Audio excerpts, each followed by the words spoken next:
গীতাৰ অধ্যায় 18 শ্লোক নম্বৰ 62 ভগৱানে স্বয়ং কৈ আছে যে অৰ্জুন সেই পৰমেশ্বৰৰ শৰণলৈ যোৱা যাৰ কৃপাত পৰম শান্তি আৰু শাশ্বত স্থান অৰ্থাৎ সতলোক প্ৰাপ্ত হ'ব।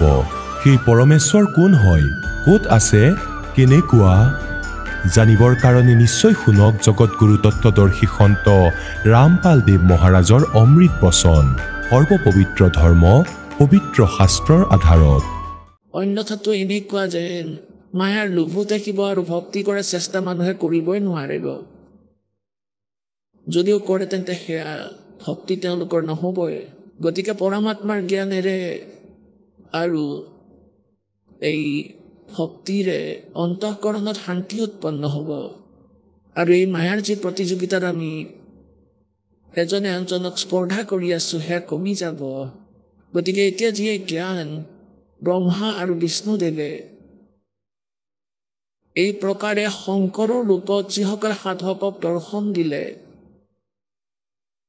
সেই সাধকসকলে ক'বলৈ ধৰিলে যে এই শংকৰ ভগৱান শিৱদেৱে সৰ্বেশ্বৰ হয়, মহেশ্বৰ হয়, মহাদেৱ হয়, সকলো দেৱৰ দেৱ হয় আৰু এওঁই সকলোৰে মালিক।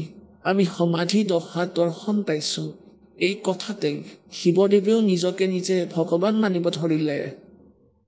এতিয়া এই কালে কি কৈছে যে তোমালোকৰ এই ভ্ৰম নিবাৰণ কৰিবলৈকে মই আহিছোঁ। তুমি ঈশ্বৰ নোহোৱা, তুমি মালিক নোহোৱা। এতিয়া আপোনালোকে পঢ়িলে আগলৈ কি কৈছে, এই যি শিৱ পুৰাণত কৈ আছে, শিৱ পুৰাণত যিয়ে বাণী কৈ আছে তেওঁ কোন হয় এয়া চাওক। এয়া সেই শিৱ পুৰাণ পৃষ্ঠা 18। ইয়ালৈকেতো আমি পঢ়িলো। এতিয়া আমি আগলৈ চাওঁ পৃষ্ঠা 18 বিদ্ধেশ্বৰ সংহিতা অধ্যায় 10 আমি পঢ়িলো। 9টো ইয়াত সমাপ্ত হৈ গ'ল। এতিয়া 10মত কি কৈছে এই কালে, এই ব্ৰহ্মই কি কৈছে, এই ব্ৰহ্মই কাল কোৱা ব্ৰহ্ম কোৱা হে পুত্ৰ। ব্ৰহ্মা আৰু বিষ্ণুক কৈ আছে হে পুত্ৰ, অৰ্থাৎ তেওঁলোকৰ পিতা হয় এই কাল। ইয়াত শিৱৰূপত থিয় হৈছে, শিৱৰূপত। এয়া কৃত্য হে পুত্ৰসকল, এয়া কৃত্য তোমালোকে তপেৰে প্ৰাপ্ত কৰিছা। কোনবোৰ? বিষ্ণুদেৱৰ যি স্থিতিৰ বিভাগ আছে আৰু ব্ৰহ্মাদেৱৰ সৃষ্টিৰ উৎপত্তিৰ যি বিভাগ আছে, কৈছে যে এই কৃত্য তোমালোকে তপেৰে প্ৰাপ্ত কৰিছা। এই পুত্ৰসকল, এই কৃত্য তোমালোকে তপেৰে প্ৰাপ্ত কৰিছা।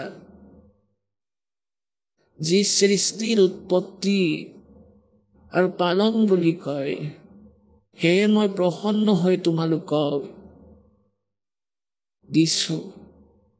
এই প্ৰকাৰে আন দুই কৃত্য, ইয়াত চাব, আন দুই কৃত্য ৰুদ্ৰ আৰু মহেশক প্ৰদান কৰিছে।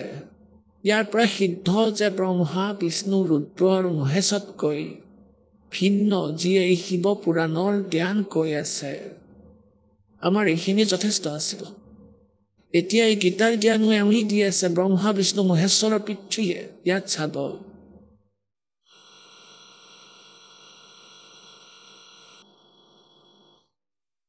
এতিয়া ইয়াৰ পৰা চাম হে সৈন্য।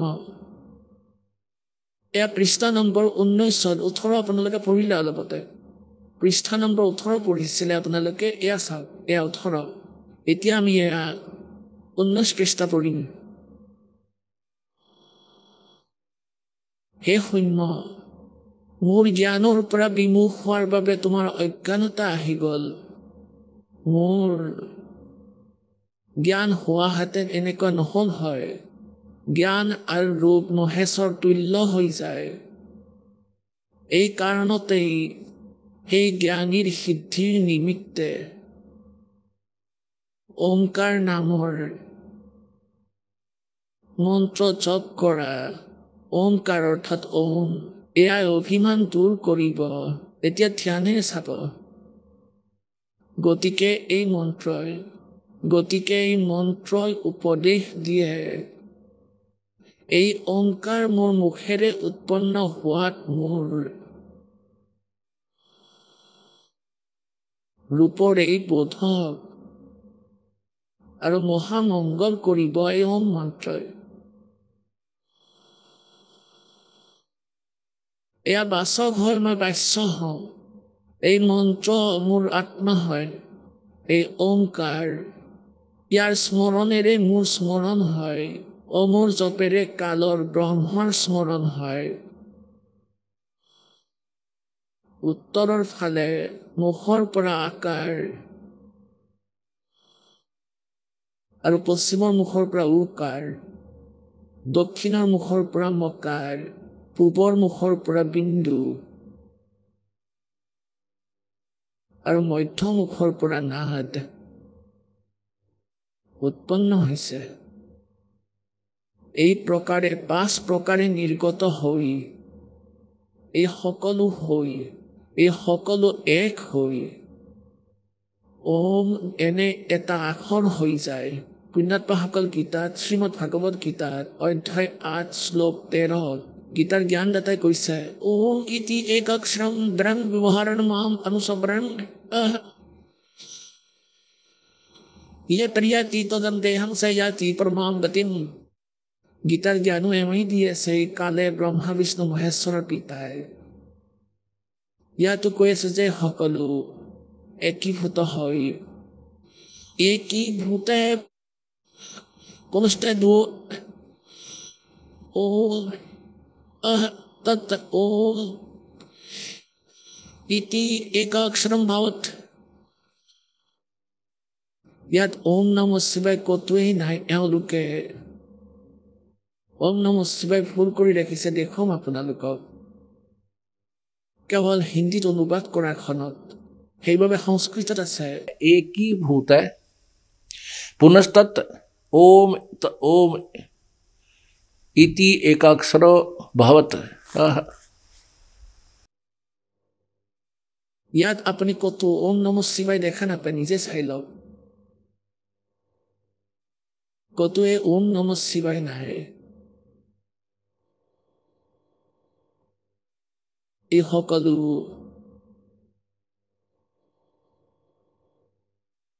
আগলৈ দেখুৱাম আপোনালোকক, ফুল কৰি ৰাখিছে তেওঁলোকে। ইয়াত কি লিখা আছে যে এই প্ৰকাৰে 5 প্ৰকাৰে নিৰ্গত হৈ এটা আখৰ হৈ, এই সকলো এক হৈ ওম এনেকুৱা এটা আখৰ হৈ যায়। এই সকলো নাম ৰূপাত্মক, বেদ ভূত দুয়ো কুল, অৰ্থাৎ স্ত্ৰী পুৰুষ ভেদেৰে ভৌতিক শৰীৰ বৰ্গ দুটা ভেদৰ হয়। তেওঁলোক সেই মন্ত্ৰৰে ব্যাপক আৰু শিৱ শক্তিৰ বোধক। এই ওমকাৰেৰে সমগ্ৰ জগতৰ বোধক। প্ৰণৱ উৎপন্ন হৈছে ওম নাম। প্ৰণৱ ওমকে কয়।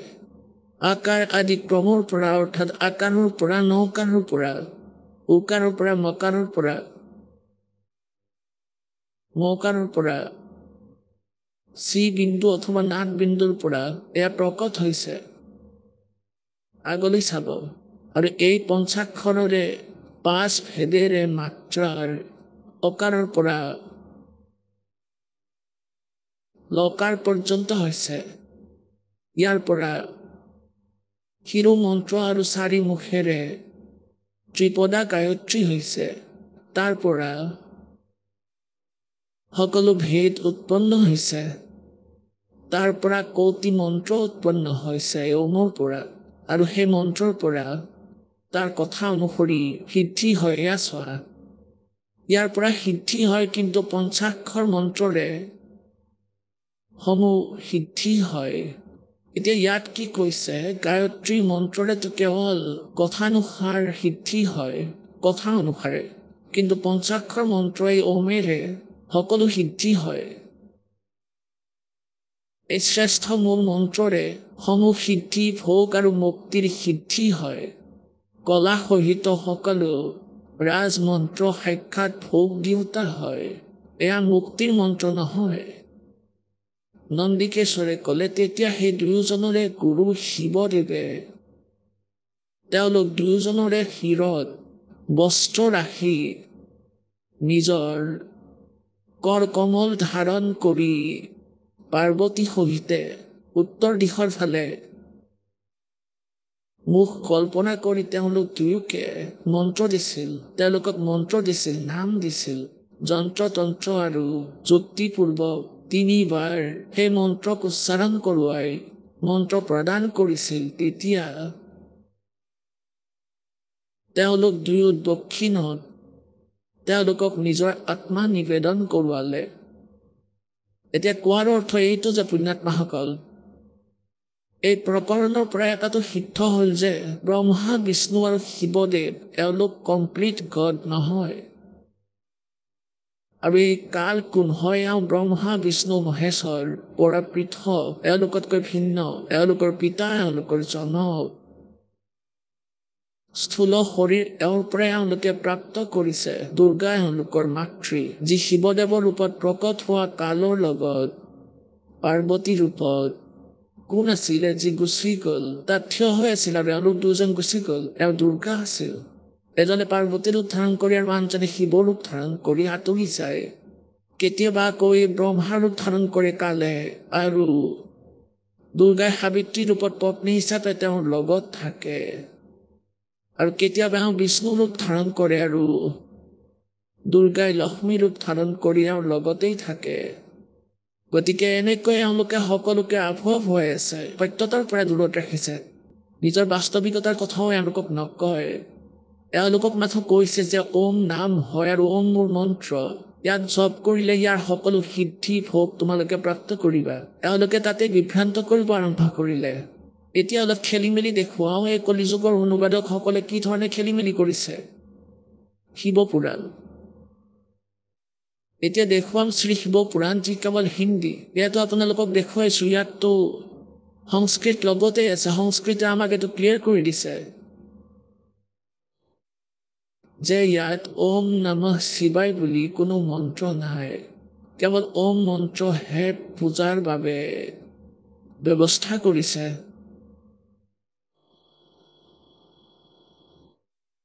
এয়া চাবক, গীতা প্ৰেছ গোৰখপুৰৰ পৰা প্ৰকাশিত। এয়া চাওক শিৱ পুৰাণ, গীতা প্ৰেছ গোৰখপুৰৰ পৰা প্ৰকাশিত। ইয়াৰ সম্পাদক কোন? সম্পাদক হনুমান প্ৰসাদ পোদ্দাৰ। আৰু এয়া গীতা প্ৰেছ, প্ৰকাশক হ'ল গীতা প্ৰেছ গোৰখপুৰ। প্ৰকাশক এবং মুদ্ৰক গীতা প্ৰেছ গোৰখপুৰ, গোবিন্দ ভৱন কাৰ্যালয়, কলিকতাৰ সংস্থান। এয়া এওঁলোকৰ ফোন আৰু ফেক্স নাম্বাৰ, এয়া এওঁলোকৰ ইমেইল। ইয়াত আপোনালোকে চাব,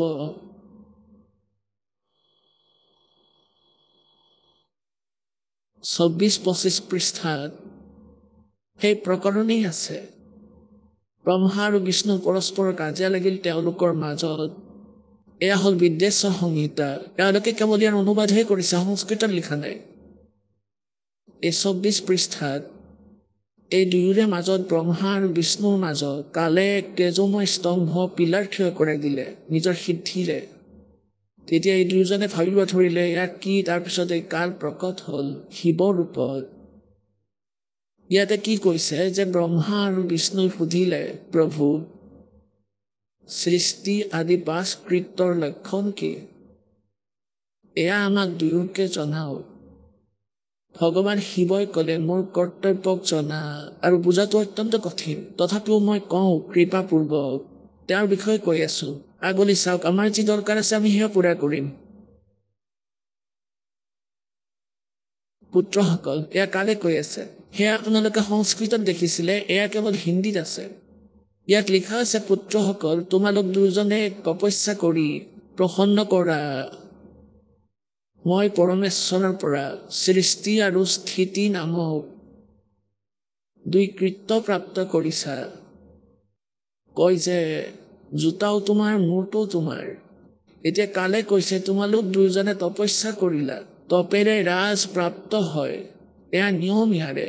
আৰু তোমালোকে তপস্যা কৰিলা, আৰু তপস্যা কৰাৰ পিছত সেই তপস্যাৰ প্ৰতিফলেৰে মই তোমালোকক সৃষ্টি ব্ৰহ্মাক আৰু স্থিতি বিষ্ণু দুই কৃত্য দিছোঁ এই দুয়োটা তোমালোকৰ বহুত প্ৰিয় এই প্ৰকাৰে মোৰ বিভূতি স্বৰূপ ৰুদ্ৰ আৰু মহেশ্বৰে দুই অন্য উত্তম কৃত্য সংহাৰ আৰু তিৰুভাৱ মোৰ পৰা প্ৰাপ্ত কৰিছে মে নহয় নে হ'ব লাগিছিলে এতিয়া যি এই কাল গীতাৰ জ্ঞানদাতা তেওঁহে এতিয়া ইয়াত জ্ঞান দি আছে ব্ৰহ্মা বিষ্ণু মহেশ আৰু ৰুদ্ৰ এই চাৰিজন বেলেগ হয় ব্ৰহ্মা বিষ্ণু এয়া দুজন হ'ল ৰুদ্ৰ আৰু মহেশ এয়া দুজন বেলেগ হ'ল চাৰিজন আৰু কোৱাজন বেলেগ পঞ্চমজন মোৰ পৰা প্ৰাপ্ত কৰিছে কিন্তু অনুগ্ৰহ নামক কৃত্য আন কোনোৱে পাব নোৱাৰে ৰুদ্ৰ আৰু মহেশ্বৰে নিজৰ কৰ্মক নাপাহৰিলে সেয়েহে মই তেওঁলোকৰ বাবে নিজৰ সমানতা প্ৰদান কৰিছোঁ কালে কৈ আছে যি সেই ৰূপত থিয় হৈ আছে শিৱ ৰূপত কৈছে ৰুদ্ৰ আৰু মহেশক মই নিজৰে ৰূপ দিছোঁ অৰ্থাৎ তেওঁলোক বেলেগ হয় ইতি সিদ্ধম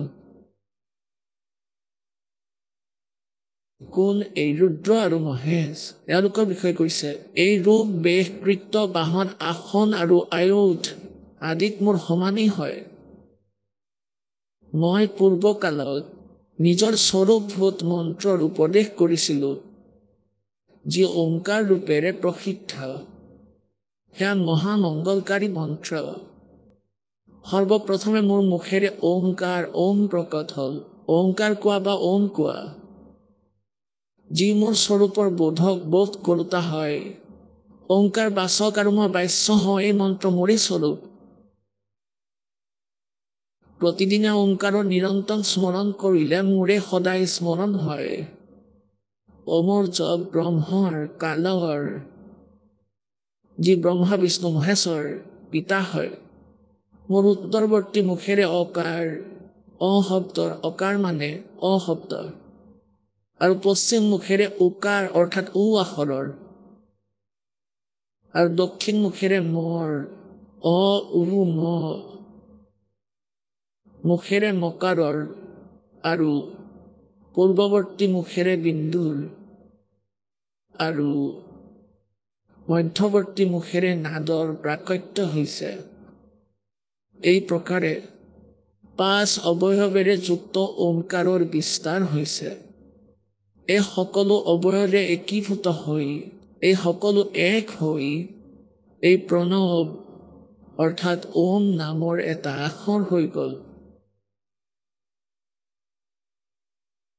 ইয়াত চাওক ইয়াত তেওঁলোকে এয়া ভুল কৰি ৰাখিছে এয়া ব্ৰেকেটত তেওঁলোকে লিখি থৈছে যে এয়া এনেইতো কিতাপত নাই মূল সংস্কৃতত নাই এয়া অনুবাদ কৰ্তাৰ নিজৰ বিবেচনা ওম নমঃ শিৱায় এয়া পঞ্চাক্ষৰ মন্ত্ৰ হয় এই ৫টাটো লগ লাগি এটা হৈ গ'ল পঞ্চাক্ষৰনো ক'ত হ'ল এই সকলো এয়া ৫টা হ'ল মোৰ উত্তৰৱৰ্তী মুখেৰে অকাৰ এটা আৰু পশ্চিম মুখেৰে উকাৰ ২ আৰু দক্ষিণ মুখেৰে মকাৰ ৩ পূৰ্বৱৰ্তী মুখেৰে বিন্দু ৪ আৰু মধ্যৱৰ্তী মুখেৰে নাদৰ অৰ্থাৎ এয়া ৫টা হৈ গ'ল এই ৫টাৰ এই প্ৰকাৰে ৫ অৱয়ৱেৰে যুক্ত ওমকাৰৰ বিস্তাৰ হৈছে এই সমূহ অৱয়ৱেৰে একীভূত হৈ এই প্ৰণৱ ওম নামৰ এটা আখৰ হৈ গ'ল ওম নমঃ শিৱায় ক'ৰ পৰা আহিল ইয়াক লিখিছে এওঁলোকে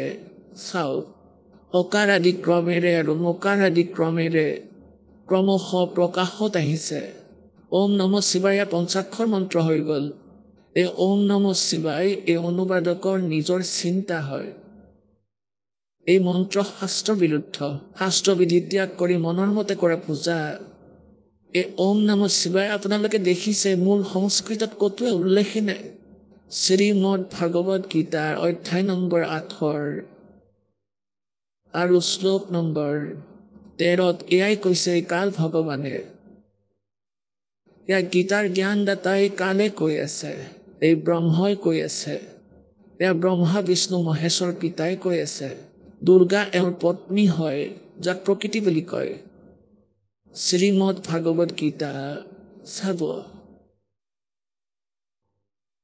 শ্ৰীমদ ভাগৱত গীতা গীতা প্ৰেছ গৌৰখপুৰ শ্ৰী জয়দয়াল গোবিন্দকাৰীয়াৰ অনুবাদক অধ্যায় নম্বৰ 8 শ্লোক নম্বৰ 13 আপোনালোকক কিছু দেখুৱাও। অধ্যায় নম্বৰ 8 আৰু মন্ত্ৰ নম্বৰ 13 শ্লোক নম্বৰ 13। श्लोक नंबर 13। ओम इति एकाक्षरम ब्रह्म ब्रह्म व्यवहारन माम अनुस्मरण। মই ব্ৰহ্মৰ ওম ইতি একাক্ষৰম, এয়া এটা আখৰ, ব্যাহাৰণ উচ্চাৰণ কৰি কৰি, অনুস্মৰণ স্মৰণ কৰি কৰি, ইয়ে পৰ্যাতি তজং দেহম, যি শৰীৰ ত্যাগ কৰি যায়, সয়াতি পৰমাং গতিম, যি মোৰ ওম নামেৰে পোৱা লাভ হয় সেয়া তেওঁলোকে প্ৰাপ্ত কৰে। ওম নামেৰে যি গতি হয় সেয়া প্ৰাপ্ত হয়। এওঁলোকৰ অনুবাদ এয়া ইয়াৰ পৰা আৰম্ভ হৈছে। যি পুৰুষ ওম ওম ওম কোৱা বা এয়া এটা আখৰ এনেকুৱা ওম হৈ গ'ল আৰু ইয়াৰ ওপৰত এটা বিন্দু, ইয়াতে এটা বিন্দু লগোৱা হয়, তেতিয়াও ইয়াক ওমেই কোৱা হয়। এয়া চাও, এয়া ইয়াত ওম ইতি, যদি ইয়াত এটা বিন্দু লগাই দিওঁ আৰু ইয়াক ওম বুলি কওঁ আৰু ইয়াৰ মটো আঁতৰাই ইয়াত বিন্দু লগাই দিওঁ, তেতিয়াও এয়া ওমেই হ'ব। গতিকে ইয়াত কি লিখা আছে? ইয়াত আৰম্ভ হৈছে ওম। এয়া এনেকুৱা ওম, যি ব্যক্তিয়ে ওম এই এক অক্ষৰৰূপী ব্ৰহ্মক উচ্চাৰণ কৰি কৰি, ইয়াত এনেকৈ লিখিব লাগিছিল, ব্ৰহ্মৰ এই এক অক্ষৰ ওম মন্ত্ৰৰ উচ্চাৰণ কৰি কৰি, মাম মানে মই নিৰ্গুণ ব্ৰহ্মৰ, ইয়াত ক'ব লাগিছিলে মাম ব্ৰহ্ম, মাম মানে মই, ব্ৰহ্ম মানে ব্ৰহ্মৰ উচ্চাৰণ কৰি কৰি যিয়ে শৰীৰ ত্যাগ কৰি যায়, চিন্তা কৰি কৰি শৰীৰ ত্যাগ কৰি যায়, সেই পুৰুষে পৰম গতি প্ৰাপ্ত কৰে। অৰ্থাৎ ওম নামেৰে যি লাভ হয়। পুণ্যাত্মাসকল যি প্ৰসংগ চলি আছিল যে পৰমাত্মা পূৰ্ণ ব্ৰহ্ম পৰমেশ্বৰ কবীৰদেৱ আহিছিলে আৰু তেওঁ এয়াই কৈছিল যে তোমালোকে যি ভগৱানৰ পূজা কৰি আছা, সাধনা কৰি আছা, এওঁলোক নিজেও নাশবান, এওঁলোকেও কৰ্মদণ্ড ভোগ কৰিব লাগে, পাপ কৰ্মৰ, কৰি অহা কৰ্মৰ, শুভ আৰু অশুভ এওঁলোকেও আপোনালোকৰ দৰেই ভোগে। এওঁলোকৰ প্ৰাৰব্ধত যি কষ্ট থাকে সেয়া ভোগ কৰিবই লাগে। তেন্তে তেওঁলোকে আপোনালোকৰ কষ্টৰ নিবাৰণ কেনেকৈ কৰিব? উদাহৰণস্বৰূপে যেনেকৈ নাৰদদেৱে অভিশাপ দিছিল বিষ্ণুদেৱক, যি সময়ত নাৰদদেৱে বিবাহ কৰাবৰ বাবে ইচ্ছা কৰি শ্ৰী ভগৱান বিষ্ণুৰ ৰূপ বিচাৰিছিল, হৰি ৰূপ বিচাৰিছিল, বিষ্ণুদেৱে দি দিলে, ক'লে তথাস্তু তোমাক হৰি ৰূপ দিলো, কিন্তু বান্দৰৰ ৰূপহে পালে। সংস্কৃতত হৰি বান্দৰকো কয়। যি কাৰণত যেতিয়া নাৰদে গম পালে যে তোমাৰ ৰূপ বান্দৰৰ বনাই দিছে, বিষ্ণুদেৱে তেতিয়া তেওঁ অভিশাপ দিলে। নাৰদদেৱে অভিশাপ দিলে যে আজি মই নিজৰ এক পত্নী প্ৰাপ্তিৰ বাবে মই যি আজি কষ্ট পাইছো, দুখ পাইছো, নোপোৱাৰ দুখ, আৰু তুমি মোৰ লগতে অভদ্ৰ ধেমালি কৰিছা, তুমিও এটা জীৱন নিজৰ পত্নীক বিচাৰি হাবাথুৰি খাবা, তোমাৰ আৰু তোমাৰ পত্নীৰ কেতিয়াও মিলন নহ'ব। এতিয়া যিহে অভিশাপ দিছিলে সেয়া শ্ৰী বিষ্ণু ওৰফে ৰামচন্দ্ৰ দশৰথৰ পুত্ৰ অযোধ্যাৰ ৰজাই নাৰদদেৱে দিয়া অভিশাপ ভোগ কৰিবলগীয়া হ'ল। তাৰ পৰা বাচিব নোৱাৰিলে কোনো কাৰণতেই। আকৌ শ্ৰী ৰামচন্দ্ৰৰ ৰূপত বিষ্ণুদেৱে এজন বালিক মাৰিছিল, তেওঁলোকৰ মাজত যুদ্ধ হৈছিল আৰু বালিৰ ভিতৰত এটা শক্তি আছিল, তেওঁ সন্মুখৰ জনৰ 50% শক্তি টানি ল'ব পাৰিছিল, শুহি লৈছিল। শ্ৰীৰামচন্দ্ৰই জানিছিল, সেইকাৰণে এডাল বৃক্ষৰ আঁৰ লৈ তেওঁক প্ৰতাৰণাৰে মাৰিছিল। যুদ্ধত সন্মুখী হওঁতে যেতিয়া শক্তি ক্ষীণ হ'ব ধৰিলে, তেতিয়া বৃক্ষৰ আঁৰ ল'লে। তেতিয়া বালিক মাৰিলে শ্ৰীৰাম ওৰফে বিষ্ণুদেৱে। তাৰ সেই টিট ফৰ টেট অৰ্থাৎ তাৰ প্ৰতিশোধ কৰ্ম সংস্কাৰৰ ভোগ ভুগিবলগীয়া হ'ল। বিষ্ণুদেৱ শ্ৰীকৃষ্ণ হ'ল, অৰ্থাৎ ৰাম শ্ৰীকৃষ্ণ হ'ল। আৰু সেই বালিয়ে গৈ চিকাৰী হ'ল, আৰু চিকাৰীয়ে শ্ৰীকৃষ্ণৰ ভৰি বিষাক্ত কাঁড় মাৰি তেওঁক বধ কৰিলে। তেতিয়া শ্ৰীকৃষ্ণ নিজে কৈছিল যে এয়া তোমাৰ আৰু মোৰ পূৰ্বজন্মৰ টিট ফৰ টেট আছিল। আজি সেই প্ৰতিশোধ ভোগ কৰিলোঁ মই। ইফালে দুৰ্বাসাদেৱে অভিশাপ দিছিলে সমগ্ৰ যাদৱ কুলক ইনক্লুডিং শ্ৰীকৃষ্ণ, যে তোমালোকৰ নাশ হ'ব। এই কেৰাহীৰে যি তোমালোকে গৰ্ভত ৰাখি মোৰ লগত ধেমালি কৰিছিলা, ইয়াৰে গৰ্ভ সজাই কি হৈছিলে যে দুৰ্বাসাদেৱ দ্বাৰকাৰ বনিত গৈ বহিলে। বনি মানে গাঁৱৰ ওচৰৰে নিকটতম জংঘল হয়। সেই সময়ত তাতে গছ গছনি বহুত বেছি আছিল। সেই বনত গৈ বহি পৰিল আৰু সিফালে শ্ৰীকৃষ্ণৰ মহিমা লীলাবোৰ দেখি যাদৱ বংশ প্ৰচুৰ অভিমানী হৈ গ'ল। সাধু সন্তৰ সৈতে ঠাট্টা কৰিছিল, আদৰ সেৱা কৰা নাছিলে। প্ৰদ্যুম্ন শ্ৰীকৃষ্ণৰ পুত্ৰ প্ৰদ্যুম্নে আৰু তেওঁৰ লগৰ 10-20 জন ল'ৰাই, তেওঁৰ সমবয়সীয়া ব্যক্তিসকলে 40-45 বছৰ বয়স আছিল তেতিয়া, সৰু ল'ৰা নাছিলে। সিহঁতে কি কুবুদ্ধি সাজিলে, সিহঁতে ভাবিলে যে শুনিছিলে যে দুৰ্বাসাদেৱে 3 কালৰ বিষয়ে জানিছিলে, ভূত, ভৱিষ্যত আৰু বৰ্তমান। তেওঁৰ পৰীক্ষা লোৱা হওক। প্ৰদ্যুম্নৰ পেটত এজনী গৰ্ভৱতী মহিলাৰ পেটৰ দৰে বনালে, পেটৰ দৰে, আৰু ইয়াৰ বাবে পেটত এটা কেৰাহী বান্ধি দিছিল, লোহাৰ কেৰাহী, এটা সৰু কেৰাহী যি ৰন্ধা বঢ়া আদি কামত ব্যৱহাৰ হয় 1-2 পৰিয়ালৰ। আৰু ইয়াৰ ওপৰেৰে বান্ধি দিছিল কিছু, মেৰিয়াই দিছিল কাপোৰেৰে, আৰু ওপৰত পিন্ধাই দিলে সেই সময়ৰ মহিলাই পিন্ধা পোছাক, এজন তেওঁৰ স্বামীৰ দৰে বনাই দিলে। আৰু লগত 10-5 জন আৰু বদমাছ ল'ৰাও গৈছিল। গৈ দুৰ্বাসাদেৱক সুধিলে যে সেই ঋষিবৰ এই দুয়োজনৰ বিয়া হোৱা বহুদিন হৈ গ'ল, এতিয়া পৰমাত্মাৰ কৃপাৰে তেওঁ গৰ্ভৱতী হৈছে, তাইৰ গিৰিয়ে। এওঁলোক অধৈৰ্য হৈ পৰিছে। এওঁলোকে আপোনাৰ পৰা জানিব বিচাৰিছে যে এওঁৰ গৰ্ভৰ পৰা কি উৎপন্ন হ'ব, ল'ৰা নে ছোৱালী। আপুনিতো 3 কালৰ বিষয়ে জানে, কৃপা কৰি কওক। এতিয়া দুৰ্বাসাদেৱে ধ্যানমগ্ন হৈ চালে যে ইহঁতেতো অনৰ্থক কৈ আছে, এজন পুৰুষক স্ত্ৰী বনাই মোৰ সৈতে ছলনা কৰিছে। ক্ৰোধিত হৈ দুৰ্বাসাদেৱে ক'লে যে এই গৰ্ভৰ জৰিয়তে যাদৱ কুলৰ বিনাশ হ'ব। পুণ্যাত্মাসকল, সেই কাৰণতে 56 কোটি যাদৱ নিজৰ মাজতে প্ৰভাস ক্ষেত্ৰত যুঁজি মৰি গ'ল। আৰু লোহাৰ যিটো কেৰাহী আছিল, শ্ৰীকৃষ্ণই কৈছিল যে ইয়াক ঘঁহি যমুনাত পেলাই দিয়া, নাথাকিব বাঁহ না বাজিব বাঁহী, অৰ্থাৎ যাৰ যোগেদি আমাৰ নাশ হ'বলগীয়া আছে, আৰু তাক আমি নিজে বিনাশ কৰি দিওঁ। সেই লোহাৰ গুৰিবোৰ যমুনাৰ পানীত পেলাই দিছিল, প্ৰবাহিত কৰি দিছিল।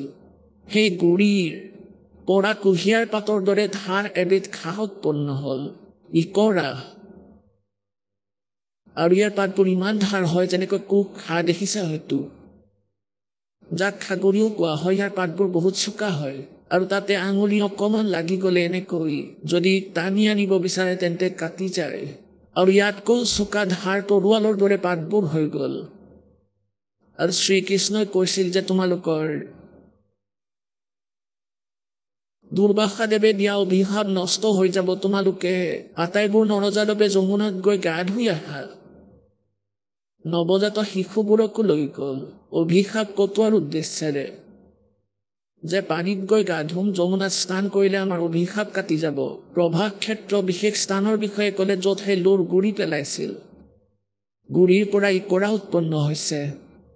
তেতিয়া সিহঁতে নিজৰ মাজতে যুঁজিবলৈ ধৰিলে আৰু যুঁজি যুঁজি ইকৰা ওলাই এজনে আনজনক মাৰিব ধৰিলে আৰু সেইবোৰেৰে ডিঙিত মাৰিলে তৰোৱালৰ দৰে। ডিঙি মূৰৰ পৰা পৃথক হ'ল। এনেকৈ 56 কোটি যাদৱ কটাকটিত মৰি গ'ল। শ্ৰীকৃষ্ণও মৃত্যুবৰণ কৰিলে সেই অভিশাপত। গতিকে পুণ্যাত্মাসকল পৰমাত্মা কবীৰদেৱে কৈছিলে যে तुम कौन राम का जपते जापम तात कटे ना तीनों तापम। তুমি কোন ভগৱানৰ জপ কৰা যাৰ যোগেদি তোমাৰ 3 তাপ সমাপ্ত নাই হোৱা, তোমাৰ পূৰ্বজন্মৰ পাপ কৰ্ম দুখ দূৰ হোৱা নাই। এইবোৰ কথা শুনি তেতিয়া বহুত দুখ পাইছিলোঁ, কাৰণ আমাৰ পূৰ্বপুৰুষ অশিক্ষিত আছিল। পুণ্যাত্মাসকল, পৰমেশ্বৰ কবীৰদেৱে আহি আমাক কালৰ জালত বন্দী হৈ থকা নিৰীহ আত্মাসকলক যথাৰ্থ জ্ঞান দিয়াৰ চেষ্টা কৰিছিল। এই অজ্ঞানী মূৰ্খ স্বাৰ্থপৰ ঋষি মহৰ্ষি গুৰুবোৰে সেই যথাৰ্থ জ্ঞানক আমাৰ ওচৰলৈ আহিবলৈ নিদিলে।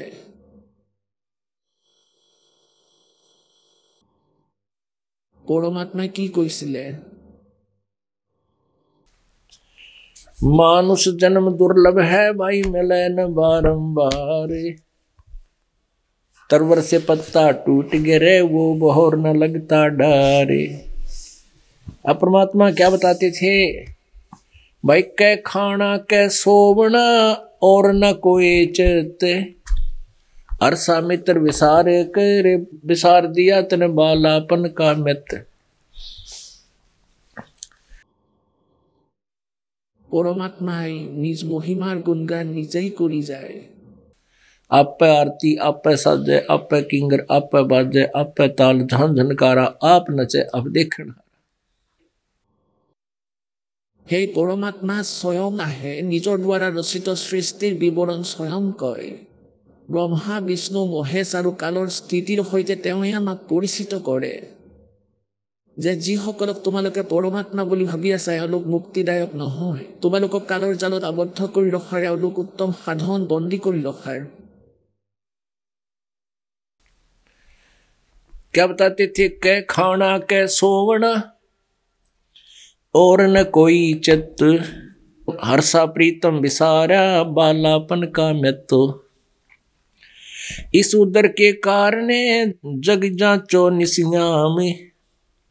स्वामी पणो सर चढ़ा सरयो न एको काम। এতিয়া কি কৈছে যে হয়তো কোনোৱে ভক্তি কৰিব নিবিচাৰে আৰু কিছুমানে ইফাল সিফালৰ পৰা শুনা জোৰাতাপলি মৰা জ্ঞানেৰে তেওঁ স্বামী হৈ পৰে, মহন্ত হৈ পৰে, গুৰু পদত বহি পৰে। পাছত সি আৰু কাৰোৰে কথাই নুশুনে। যিয়েই নকওঁ, আমি কিন্তু কল্যাণৰ বাবে সকলোবোৰ বৰ লুকানি। মই বৰ ভাৱ ত্যাগ কৰিব লাগিব, যেনেকৈ পৰমাত্মাই কৈছিল, নিজৰ বাণীত নিজেই কৈছে। साहेब के दरबार में ये गाहक कोट अनंत। 4 चीज चाहते हैं ये रिद्धि सिद्धि मान महंत।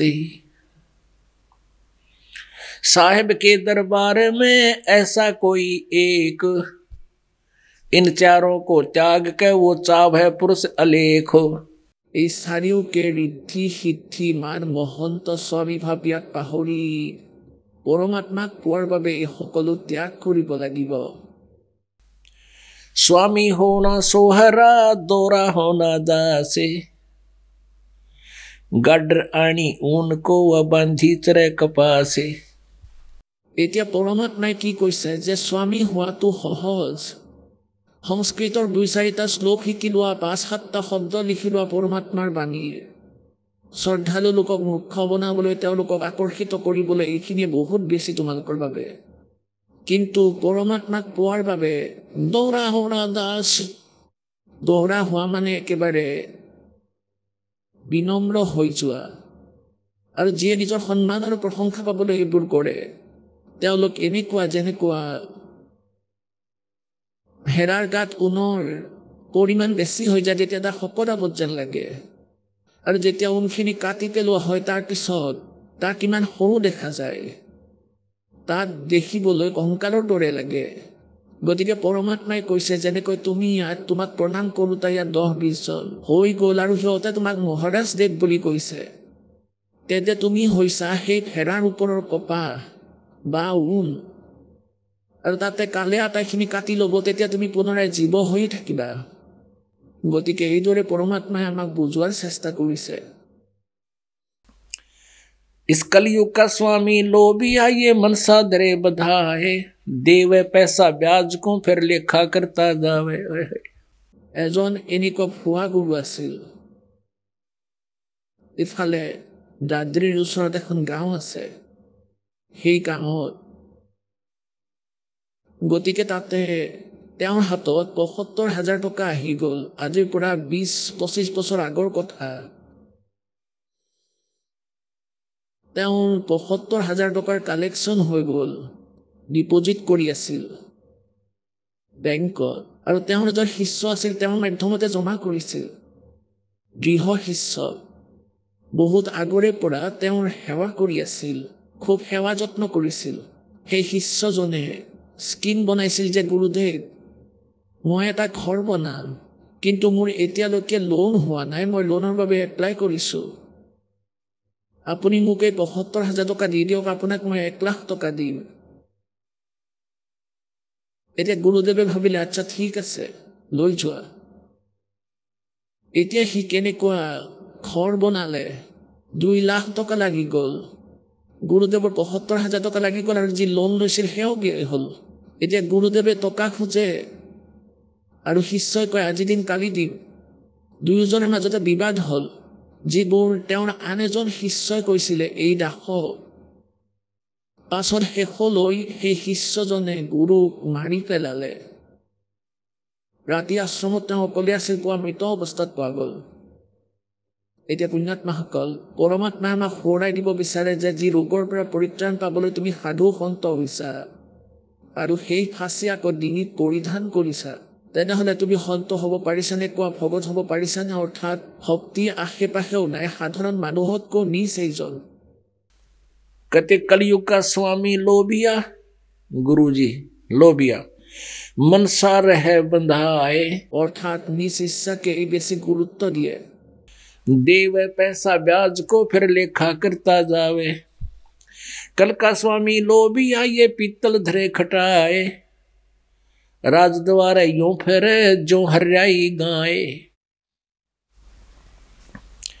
कबीर राजद्वारे रामजन 3 वस्तु को जावे कै मीठा कै मान को या माया की चाहे কোৱা হৈছে সন্ত হৈ আৰু এই ৰজাসকলৰ পিছে পিছে অথবা মন্ত্ৰীসকলৰ পিছে পিছে আৰু এই চাকৰিয়ালসকলৰ পিছে পিছে ঘূৰি ফুৰে তেওঁ সন্ত নহয় আৰু তেওঁ 3টা কাৰণতেই ৰাজদৰবাৰলৈ যায় প্ৰথম মান সন্মান পাবলৈ মানুহে ক'ব ভাই এওঁতো মন্ত্ৰীৰ ওচৰলৈ যায় চাগে মন্ত্ৰীৰ বিশেষ মানুহ আৰু যেতিয়া যোৱা মাত্ৰেই তেওঁলোকে প্ৰসাদ মিঠাই আদি পায় বুঢ়া আগতে প্ৰথমে বুঢ়া তিওৱা হয় ক্ষীত ভালদৰে ঢালি আৰু আকৌ যোৱাৰ সময়ত দক্ষিণা দিয়ে সাধাৰণ মানুহে 1 টকা দিয়ে কিন্তু সেই ৰজাসকলে মোৰ হিচাপত 1000 টকা দিয়ে গতিকে কি কোৱা হৈছে राजद्वारे रामजन 3 वस्तु को जाए कै मीठा कै मान को সন্মানৰ বাবে কাৰণ সকলোৱে তেওঁক আদৰ কৰিব আৰু या माया की चाहे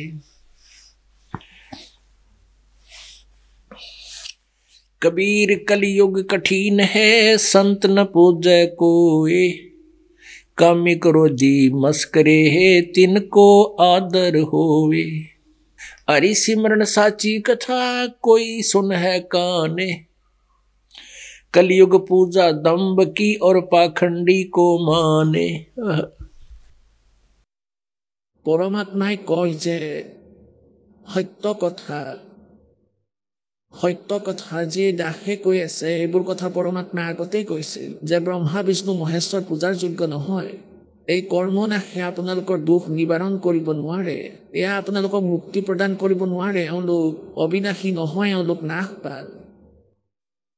গতিকে কোৱা হৈছে এই সত্য কথা আৰু এই সত্য স্মৰণ कोई कोई सुन है कान অতি কষ্টৰে এজন দুজনে শুনে, অতি কষ্টৰে।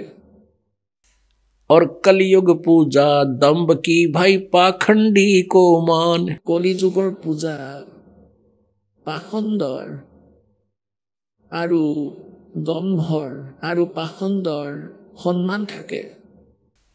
तारा मंडल बैठ कर ये चांद बड़ाई खावे, उदय हुआ जब सूरज का स्यों तारों छिप जावे।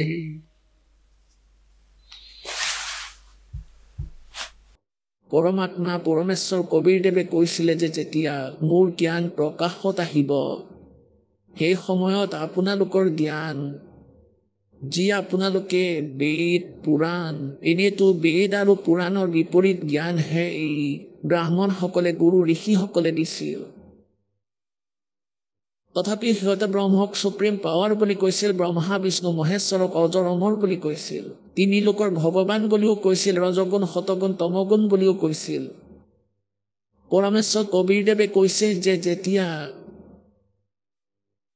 মোৰ জ্ঞান এই তত্ত্ব জ্ঞানৰূপী সূৰ্য উদয় হ'ব তেতিয়া তোমালোকৰ জ্ঞান আৰু তোমালোকৰ ভগৱান এনেকৈ লুকাব যেনেকৈ तारा मंडल बैठ कर चांद बड़ाई खावे, उदय हुआ जब सूरज का स्यों तारों छुप जावे।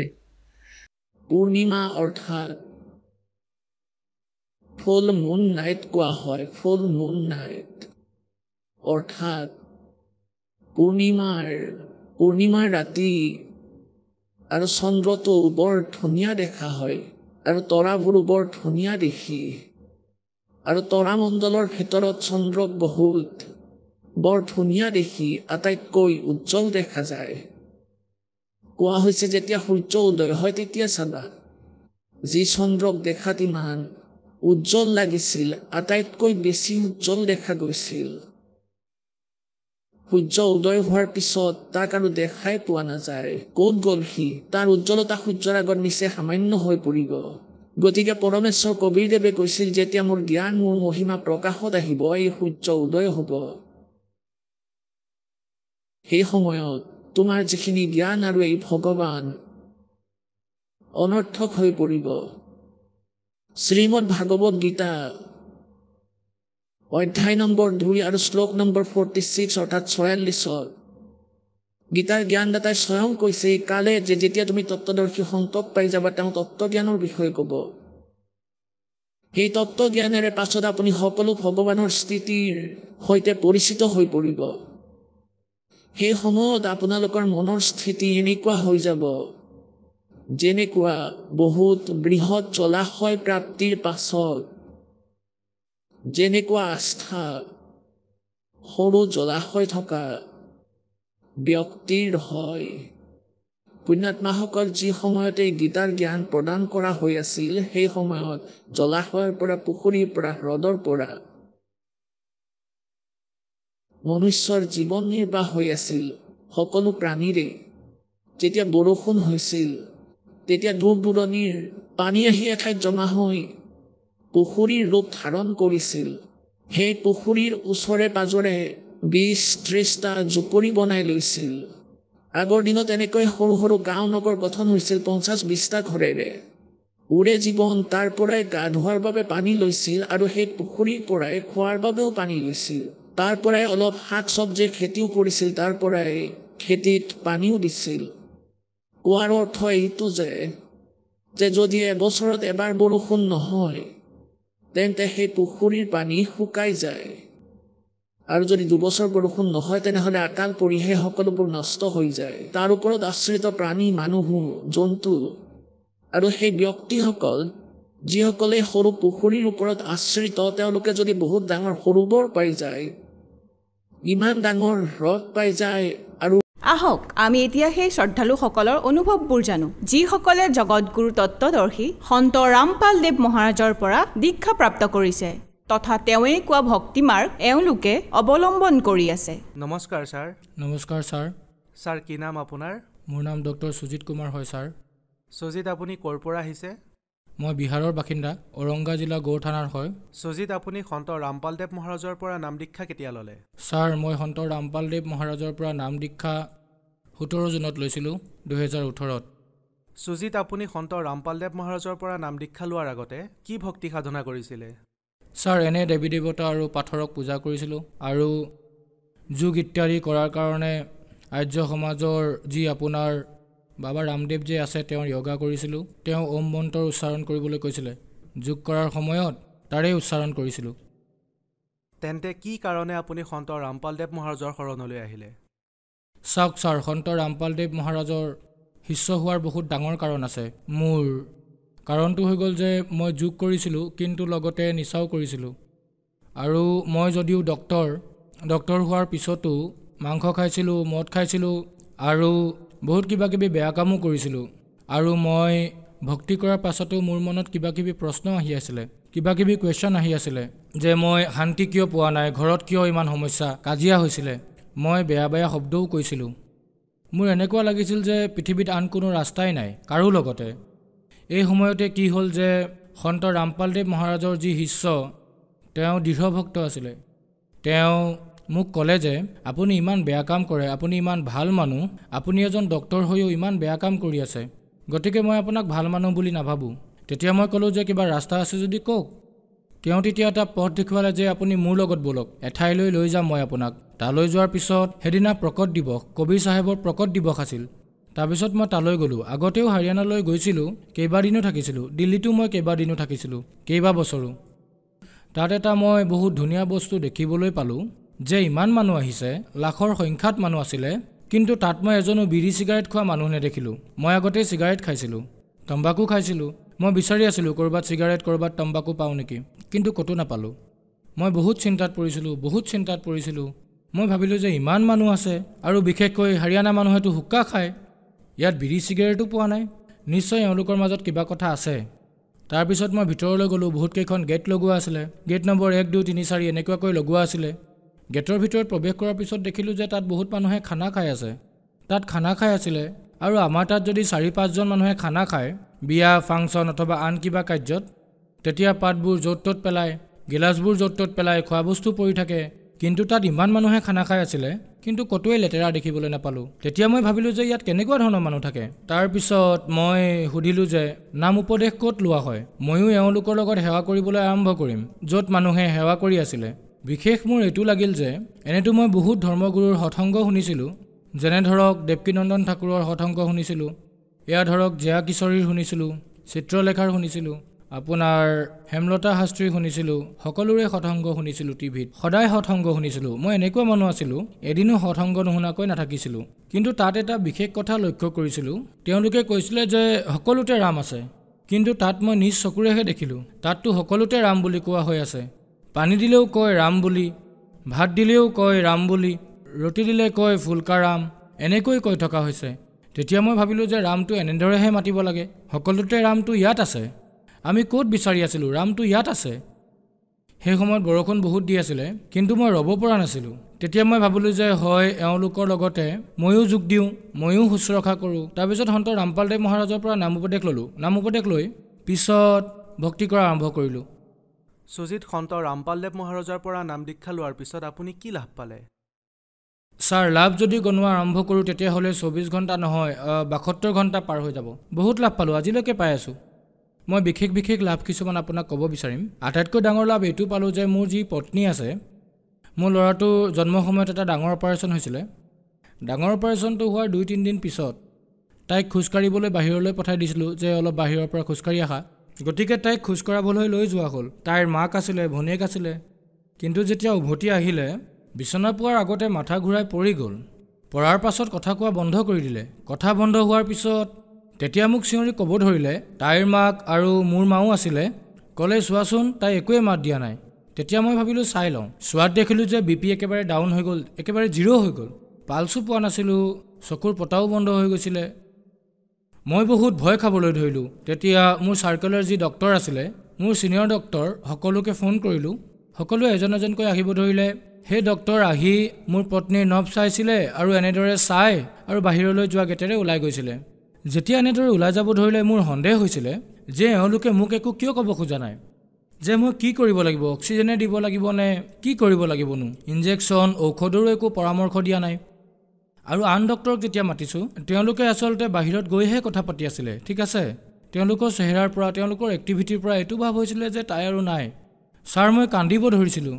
কান্দি কান্দি মই ভাবিলোঁ যে তাই আৰু নাবাচিব। এম্বুলেঞ্চক যেতিয়া ফোন কৰিলোঁ, মোৰ ক্লিনিকলৈ এম্বুলেঞ্চ আহি থিয় হ'ল। এম্বুলেঞ্চ অহাৰ পাছত এজন ডাক্তৰে ক'লে যে তাইক সোনকালে ভিতৰত বহোৱা। ইমানতে যেতিয়া মায়ে গৈ তাইক চালে, তেওঁৰো বিশ্বাস হ'ল যে আৰু নাই। তেতিয়া মায়ে ক'লে যে পুত্ৰ, এবাৰ গুৰুদেৱক মনত পেলোৱা। তেতিয়া মই সন্ত ৰামপাল দেৱক মনত পেলালোঁ, গুৰুদেৱক মনত পেলালোঁ, যাৰ পৰা নাম উপদেশ লৈছিলোঁ। আমাক অমৃত জল দিয়া হয়। সেই অমৃত জল যে দিছিলে সেয়া মই দিলোঁ। কি ক'ম ছাৰ, ইমান ডাঙৰ চমৎকাৰ মই জীৱনত কেতিয়াও দেখা নাই। ইমান ডাঙৰ চমৎকাৰ হৈছিলে, কিয়নো মই ট্ৰিটমেণ্ট বহুত দিনৰ পৰা কৰাই আছিলোঁ, কিন্তু এনেকুৱা চমৎকাৰ কেতিয়াও দেখা নাই। ঔষধেও কৰিব পৰা নাছিলে। অমৃত জল দিয়াৰ পিছতেই মুখ আনকি ভালকৈ খোলাও নাছিলে, একেবাৰে বন্ধ আছিলে মুখখন জোৰ কৰি খুলিলোঁ, তাত অমৃত জল দিলোঁ। কিবাকৈ আধা ঢাকনমানহে দিয়া গৈছিল। সন্ত ৰামপালদেৱ মহাৰাজৰ যি চৰণা অমৃত আছিলে, যি অমৃত আছিলে, অমৃত জল বুলি কয়, সেই দিয়াৰ পিছত কিনো ক'ম ছাৰ, যে 1 মিনিটো হোৱা নাছিলে চকু খুলি দিলে। চকু খুলিলে আৰু চকু খোলাৰ পাছত তাই সুধিলে যে ইমান ভিৰ কিয় হৈছেনো, ইমান ডাঙৰ চমৎকাৰ হ'ল মোৰ লগত ভগতদেৱ। ছাৰ, সন্ত ৰামপালদেৱ মহাৰাজৰ বাবে। যদি সন্ত ৰামপালদেৱ মহাৰাজ নাথাকিল হয়, তেওঁৰ শৰণত যদি নাথাকিলোঁ হয়, তেন্তে মোৰ পত্নী জীৱিত নাথাকিল হয়। আৰু দ্বিতীয় লাভটো মই পালোঁ যে মোৰ যে বেমাৰ আছিলে, আজি যে মোক ইমান হেল্ডি দেখি আছে, ইমান সুস্থ দেখি আছে, সম্পূৰ্ণ সুস্থ। মই বহুবাৰ ব্লাড ডনেট কৰিছোঁ, বহুত ৰক্তদান কৰিছিলোঁ, মই বহুত কৰিছিলোঁ। কিন্তু তাৰ আগতে যেতিয়া সন্ত ৰামপালদেৱ মহাৰাজৰ শৰণত নাছিলোঁ, তাৰ আগতে কিনো ক'ম, তেজ দিয়াটো দূৰৰে কথা, মূৰ ঘূৰোৱা, অচেতন হোৱা, ভৰি হাতে টানি ধৰা, আৰু মোৰ সদায় ব্লাডৰ নাটনি হৈছিলে। মোৰ মূৰত বিষ আছিলে, মই সদায় খঙতেই আছিলোঁ। অলপ কিবা ক'লে মই উল্টা ফুল্টা কৈ দিছিলোঁ। একেবাৰে ক্ষীণ আছিলোঁ মই, মানে বেমাৰীৰ দৰে দেখা হৈছিল। কিন্তু যেতিয়াৰ পৰা পৰমাত্মাৰ শৰণলৈ, সন্ত ৰামপালদেৱ মহাৰাজৰ শৰণলৈ আহিলোঁ, তেতিয়াৰ পৰা সকলো বেয়া এৰা খালে। আৰু তাৰপিছত যে মই দালি ৰুটি খাবলৈ আৰম্ভ কৰিলোঁ, সদায় আজি মই আগতকৈ বেছি সুস্থ। মোৰ যে বেমাৰ আছিলে মূৰৰ বিষ, অলপ যদি কিতাপ পঢ়োঁ তেনেহ'লে মোৰ মূৰত বিষ হোৱা আৰম্ভ কৰিছিলে। ইয়াৰ চিকিৎসাৰ বাবে মই দিল্লীৰ ৰাম মনোহৰ লোহিয়া হস্পিটেললৈ গৈছিলোঁ। তাতে মোৰ এজন পেহা আছে, ডক্টৰ। তেওঁ ক'লে যে তুমি ইয়ালৈ আহা। গতিকে মই তালৈ গ'লোঁ। তাত 1.5 ঘণ্টা 2 ঘণ্টা মোক হিষ্ট্ৰী সুধিলে, কি কৰিছিলোঁ, কি কৰা নাছিলোঁ, কি খাইছিলোঁ। ইমানখিনি কৰাৰ পাছত মোক মাত্ৰ 2টা ঔষধে দিছিলে। যেতিয়া 2টাহে ঔষধ দিলে, মোৰ এনেকুৱা লাগিল যে ইমানখিনি হিষ্ট্ৰী সুধিলে, মাত্ৰ 2টাহে ঔষধ দিলে, সৰু ঔষধ দিলে। মোৰ বিশ্বাস হোৱা নাছিল যে এইটোৰে ঠিক হ'ব, আৰু সঁচাকৈ ভাল নহ'ল। কিন্তু পৰমাত্মাৰ শৰণলৈ যেতিয়াই আহিলোঁ, সন্ত ৰামপালদেৱ মহাৰাজৰ শৰণলৈ, সেই বেমাৰ অট'মেটিক বিনা ঔষধেৰে ঠিক হৈ গ'ল। আৰু তৃতীয় লাভ এইটো হ'ল যে মোৰ এজন যি সন্তান আছে, যিটো ডাঙৰ অপাৰেশ্যনৰ বাবে জন্ম হৈছিল মোৰ পত্নীৰ, গতিকে মোৰ ল'ৰাটোৰ প্ৰায় 1.5 বছৰ বয়স হৈছিলে। সি খোজকাঢ়িব পৰা নাছিল। তাৰপিছত ডক্টৰে কৈছিলে, তেতিয়া গয়াত ডক্টৰ সন্দীপ কুমাৰৰ তাত দেখাইছিলোঁ যে তাক প্লাষ্টাৰ কৰাব লাগিব। তাৰ ভৰিখন অকণমান টেৰা আছিলে। আৰু এজন ডক্টৰক দেখুৱালোঁ, নিউৰলজিকেল ডক্টৰ আছিলে। তেতিয়া তেওঁ ক'লে যে ইয়াৰ ব্ৰেইনত ক'ৰবাত হীৰা চেপা খাই আছে, ফলিক এচিডৰ নাটনিৰ বাবে ইয়াৰ ৰাইট যি ব্ৰেইন আছে তাত অসুবিধা হৈছে। সি খোজকাঢ়িব পাৰিব, কিন্তু বহুত দিন লাগিব, কিন্তু সম্পূৰ্ণ খোজকাঢ়িব নোৱাৰিব। গতিকে এনেকৈ তাৰপিছত মই কি কৰিলোঁ, কিছুমান আয়ুৰ্বেদিক ঔষধ ল'লোঁ ইফাল সিফালৰ পৰা, নিজৰ মতে ঔষধ দিলোঁ তাক, ঠিক আছে। কিন্তু সি সম্পূৰ্ণ ভাল পোৱা নাছিলে, সি খোজকাঢ়িব পৰা নাছিলে। সেইবাবে তাৰপিছত মই পৰমাত্মাৰ ওচৰত প্ৰাৰ্থনা জনালোঁ। পৰমাত্মাক প্ৰাৰ্থনা সন্ত ৰামপালদেৱ মহাৰাজক জনোৱাৰ পিছত কি হ'ল, কিছুদিনৰ পিছত কি দেখিলোঁ যে মোৰ ল'ৰাটো থিয় হ'ব ধৰিলে, আৰু সি ভৰিত ভৰ দিব ধৰিলে। সি এতিয়া জঁপিয়াই ফুৰিব পাৰে। মোৰ লগত আহিছে আজি সি, ভগতদেৱ। আৰু তৃতীয় লাভ কি হ'ল যে সি যেতিয়া খোজকাঢ়িবলৈ আৰম্ভ কৰিলে, এদিন আমি খানা খাই আছিলোঁ, মোৰ পত্নীয়ে খানা দি আছিলে মোক। তেতিয়া কাষতে এটা কাঁচৰ গিলাচ ৰখা আছিলে, ডাঙৰ কাঁচৰ গিলাচ আছিল। মোৰ ল'ৰাটোৱে খোজকাঢ়ি গৈ আৰু সেই কাঁচৰ গিলাচটোত পৰিল। তেতিয়া কি হ'ল, সেই কাঁচৰ গিলাচটো ভাঙি গ'ল, একেবাৰে ভাঙি গ'ল। ভঙাৰ পিছত তাৰ পৰা 3টামান জোঙা কোণ ওলাই আছিল কাঁচৰ গিলাচটোৰ। প্ৰথমবাৰ যেতিয়া পৰিছিলে তেতিয়া ভাঙি গৈছিলে, যেতিয়া আকৌ এবাৰ পৰিলে তেতিয়া সি কাঁচৰ গিলাচটোতে পৰিলে। সেয়া দেখি মই ভাবিলোঁ যে ইয়াকতো চিলাবও নোৱাৰিম, ইমান ডাঙৰকৈ আঘাত পাইছিলে সি, এনেকুৱা লাগিলে মোৰ। আৰু যি মোৰ পত্নী আছে তাই উচপ খাই উঠিল। তাই যেন বেহুচ হৈ যাব এনেকুৱা লাগিছিলে। তেতিয়া মই মালিকক প্ৰাৰ্থনা জনালোঁ, সন্ত ৰামপালদেৱ মহাৰাজক প্ৰাৰ্থনা জনালোঁ যে হে পৰমাত্মা, আমাৰ কি ভুল হৈ গ'ল, এই সৰু সন্তানটোৱে কি ভুল কৰিলে, ইয়াৰ এনেকুৱা কিয় হ'ল, এতিয়া ইয়াক কলৈ লৈ যাম, এনেকুৱা বিচাৰ আহিলে মোৰ মনলৈ। আৰু বিচাৰ কৰাৰ পিছত তাক এনেকৈ ধৰি যেতিয়া মই তাক বাহিৰলৈ লৈ গ'লোঁ, কি যে কম, ইমান ডাঙৰ চমৎকাৰ হ'ল তেতিয়া যে সি হাতখন দিয়াৰ পিছত যেতিয়া হাতখন আঁতৰাই আনিলোঁ, কেৱল অকণমানহে দুখ পাইছিলে, অকণমান চিন এটাহে আছিলে, মানে কটাও নাছিলে, এনেকুৱা চমৎকাৰ হ'ল। আৰু মই ভাবিছিলোঁ যে ইয়াক চিলাই দিব লাগিব, কলৈ লৈ যাম মই ভয় খাই গৈছিলোঁ। মই নিজেই ডক্তৰ, তথাপিও মই ভয় খাইছিলোঁ। কিন্তু চাওক পৰমাত্মা লীলা, সন্ত ৰামপালদেৱ মহাৰাজৰ একোৱেই নহ'ল ল'ৰাটোৰ। আজি ল'ৰাটোৰ এটা চিনো নাই। আগতে যেতিয়া সন্ত ৰামপালদেৱ মহাৰাজৰ শৰণত নাছিলোঁ, তাৰ আগতে আমাৰ আৰ্থিক স্থিতি বহুত বেয়া আছিলে। আমাৰ স্থিতি ইমানেই বেয়া আছিলে যে আমি থাকিবলৈ, খাবলৈও চিন্তা কৰিব লগা হৈছিলে। ভাল ভাল বস্তু খাবৰ কাৰণে আমি চিন্তা কৰিব লগা হৈছিলে। মোৰ আৰ্থিক স্থিতি ইমান ভাল নাছিলে। মোৰ দেউতাও আছে, তেওঁ নিচা ইত্যাদি কৰিছিলে। তেওঁ পিছত পৰমাত্মা সন্ত ৰামপালদেৱ মহাৰাজৰ শৰণলৈ আহিলে। তেওঁ এতিয়া সুস্থ, নিচা ইত্যাদি নকৰে। আগতে বহুত নিচা কৰিছিলে। তেওঁ নিচা কৰিছিলে, দেউতাও নিচা কৰিছিলে, আনকি ময়ো কৰিছিলোঁ। তেওঁ নিচাৰ বাবে গাঞ্জা খাইছিলে, মদ খাইছিলে, তম্বাকু খাইছিলে, ময়ো মদ খাইছিলোঁ। মইতো ভাং, মদ, ড্ৰাগছ সকলো খাইছিলোঁ বহুত। কাৰণ চহৰত আছিলোঁ, তাত মোৰ যি চাৰ্কলৰ মানুহ আছিলে সিহঁতে বহুত বেছি নিচা কৰিছিলে। এইকাৰণে মোৰ আৰ্থিক স্থিতি ইমান বেয়া হৈ গৈছিলে, মোৰ শৰীৰো বেয়া হৈ গৈছিলে। আৰ্থিক স্থিতি ইমানেই বেয়া আছিলে যে মোৰ চাইকেলো নাছিলে যাবলৈ, এনেকুৱা হৈছিলে। ক'ৰবালৈ যাব লাগিলে টেম্পু, অটতহে গৈছিলোঁ। কিন্তু সন্ত ৰামপালদেৱ মহাৰাজৰ শৰণলৈ অহাৰ পিছত প্ৰথমতেতো ইমান ডাঙৰ লাভ হ'ল, যি নিচা কৰিছিলোঁ সেয়া সকলো দূৰ হ'ল। আৰু দূৰ হোৱাৰ বাবে লাহে লাহে মোৰ শৰীৰো সুস্থ হ'ব ধৰিলে।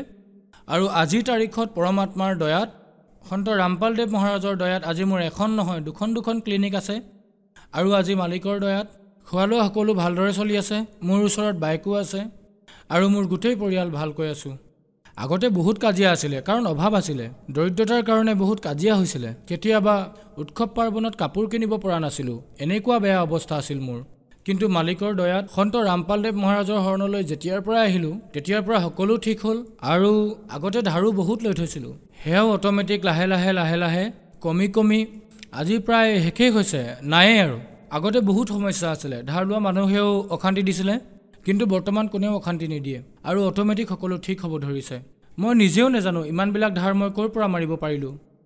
সুজিত, আপুনি এজন ডক্তৰ, যি বেমাৰক মেডিকেল চায়েন্সে এনেকৈ কৈ দিয়ে যে এয়া ঠিক নহ'ব, কিন্তু সন্ত ৰামপালদেৱ মহাৰাজৰ শৰণলৈ যোৱাৰ পিছত সেই বেমাৰ ভাল হৈ যায়। গতিকে এয়া কেনেকৈ সম্ভৱ হৈ আছে? চাওক ছাৰ, সন্ত ৰামপালদেৱ মহাৰাজ সমগ্ৰ পৃথিৱীত, গোটেই ভাৰতত নহয়, গোটেই পৃথিৱীত এনেকুৱা এজন সন্ত হয় যিয়ে শাস্ত্ৰৰ বিধিমতে সাধনাৰ কথা কয়। আৰু শাস্ত্ৰৰ বিধিৰ মতে সাধনা কোৱাৰ বাবে লাভ হোৱাটো নিশ্চিতই। সেইবাবে মোৰো লাভ হ'ল আৰু সকলোৰে লাভ হ'ব। আৰু যিয়ে শাস্ত্ৰৰ বিধি ত্যাগ কৰি মনৰ মতে আচৰণ কৰে, গীতাটো কৈছে, তাৰ লাভ নহয়। যিহেতু শাস্ত্ৰৰ বিধিমতে সাধনা কৰিলে লাভ হয়, গতিকে মোৰো লাভ হৈছে আৰু আপোনালোকৰো হ'ব। গতিকে শাস্ত্ৰৰ বিধিমতে সাধনা কৰিলে কেঞ্চাৰ অথবা কেঞ্চাৰতকৈ ডাঙৰ বেমাৰো যদি থাকে সেয়াও ঠিক হৈ যায়, সন্ত ৰামপালদেৱ মহাৰাজৰ দয়াত। ছাৰ, যিসকল দৰ্শকে আপোনাক আজি টিভিত চাই আছে আৰু যদি তেওঁলোকেও আপোনাৰ দৰে যদি সন্ত ৰামপালদেৱ মহাৰাজৰ পৰা নাম দীক্ষা ল'ব বিচাৰে, তেন্তে কেনেকৈ ল'ব পাৰিব? টিভি চেনেলত সৎসংগ আহে। আগতেতো এটা দুটা টিভি চেনেলত সৎসংগ আহিছিলে, আজিকালিতো 12-13টা চেনেলত আহে। তাৰে তলত হালধীয়া শাৰী আহে। সেই হালধীয়া শাৰীত যদি আপুনি মিছ কল দিয়ে তেতিয়া সেই আশ্ৰমৰ পৰা ফোন আহে। তাৰ পাছত আপোনাৰ ওচৰত যি আশ্ৰম আছে য'ত নাম দীক্ষা দিয়া হয় তাৰে লোকেশ্যন আপোনাক কৈ দিয়া হ'ব, তালৈ গৈ আপুনি নাম দীক্ষা ল'ব পাৰে। ধন্যবাদ ছাৰ। সৎ চাহেব।